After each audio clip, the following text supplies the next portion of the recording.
नमस्कार मित्रांनो, आपण आलो नांदुरी दुमाला तालुका संगमनेर मध्ये या मावशींकडे. तुमचं नाव सांगा. माझं नाव लीलाबाई आडनाव कवडे, कवडे. कोणत्या गावात आहे आपण? नांदुरी तुम्हाला.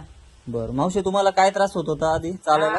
मला चालायला उठायला बसायला त्रास होत होता, डोळ्यांतून पाणी येत होतं. पण आता उठाय बसायला डोळ्यांतून पाणी यायचं बंद झाले. हं. आणि तिकडं जाते मी थोडं चालत मंदिरापर्यंत. आधी किती चालायचे तुम्ही? आधी गेट पर्यंत जायला मला लय त्रास होत होता. बर.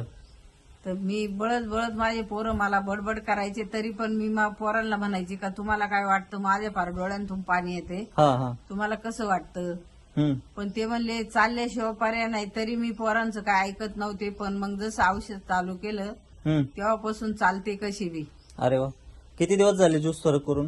15 दिवस झाले. 15 15 दिवस. दिवसात मला बरं वाटतंय. बरं वाटतंय. हा नक्कीच आपल्याला 3 महिन्याचा कोर्स पूर्ण करायचा आहे, हा. म्हणजे आपल्याला अजून चांगला फरक पडणार आहे. बरोबर. हा हा. तुम्हाला काय वाटतं मावशी, इतरांनी हा ज्यूस घ्यायला पाहिजे ज्यांना आता त्रास? हा मला तर फरक झालाय. मग ज्याला जास्त दुखत असलं तर त्यांनी आयुष्य घ्यावा असं. घेतलंच पाहिजे. बरोबर. हा. चालेल.